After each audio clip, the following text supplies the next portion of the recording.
Reason to fight, may ano doon. Unang-una, injured yung kanan niyang balikat doon. Okay, tinurukan namin ng cortisone yon with the approval of BADA and yung California State Athletic Commission. Namin sinabi yon sa publiko because it's a war eh. Pag nalaman ng kampo ni Rigondo na mayroong injury siya at hindi kompleto yung sparring niya, hindi, 'di ba? Akala ni, 'di ba? Oy, sige, atakihin ko 'to, wala pa lang hangin 'to eh. Pero akala ni Rigondo 100% siya. That's what you get if you have professionals around you. Powercast Sports. If you're new here, don't forget to subscribe and hit the notification bell. This content is presented by Arena Plus, Astigsa Sports. Pero alam mo Sir SB, hindi manalo eh. Pero alam mo Sir SB, personally, dun sa laban ni Casimero tsaka kay Rigondo, para sa akin okay naman siya. Kaya lang kasi 'di ba nasa MP siya nung kay Rigondo, 'di ba tama? I have to admit it ngayon, aminin na namin. Kasi to fight, may ano doon. Unang-una, injured yung kanan niyang balikat doon.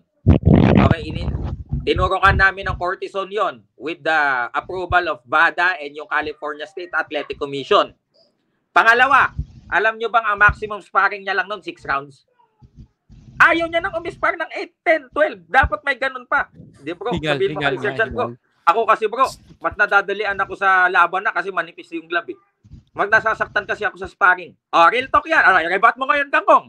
I-rebat mo. Hanggang 6 rounds lang maximum niya. Itanong nyo kay Coach Nonoy Neri. Tapos sinasabihin niya na ako, bro, sabihin mo kay Sergeant, kay Coach Nonoy, ayoko nang umispar. Pero tama ba ako Sir SB? Nung nilabanan ni Casimero si Rigondo is nasa 40. Tama ba? 40 years old.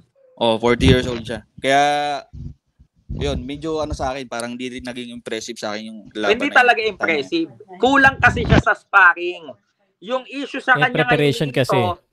Yung issue sa kanya ni Ito, yun ang problema namin sa kanya last time because tiwala na siya dahil, bro, nag-champion na ako eh. Alam ko na yan. Feeling niya malakas kasi. Yun ang problema. Alam mo, mas gusto niya kasi daw sa sparring, 14 yung suot. 14. Hindi kahit lakasan niya, hindi iniinda ng sparmate. Ang kinukuha namin, 122, 126 na kasparring partner niya. Na-damage siya nung Russian na kinuha ni Sergeant.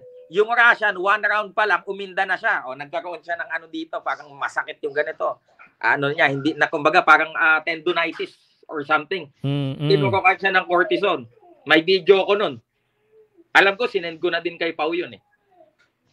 Diba? Pero, SB. of course, hindi namin sinabi yon sa publiko because it's a war eh. Pag nalaman ng kampo ni Rigondo na mayroong injury siya at hindi kompleto yung sparring niya, hindi, 'di ba? Akala ni, 'di ba? Oy, sige, atakihin ko 'to, wala pa lang hangin 'to eh. Pero akala ni Rigondo 100% siya. That's what you get if you have professionals around you. Kung ako si Jolamok o yung mga siluga, ito ang vlog namin, ipapakita agad. 'Di ba? Confidential yun. We play bawal yung mga dapat ilabas namin na hindi kompleto ang sparring niya at may injury siya. Sa tingin niya ba hindi magte-take advantage yung Rigondo? Takot yung Rigo kasi akala ni Rigondo 100% siya. I guess yun ang natututunan natin Dapat talaga alam natin that's why he had the best team that time. Yung sinabi ni bro SB man,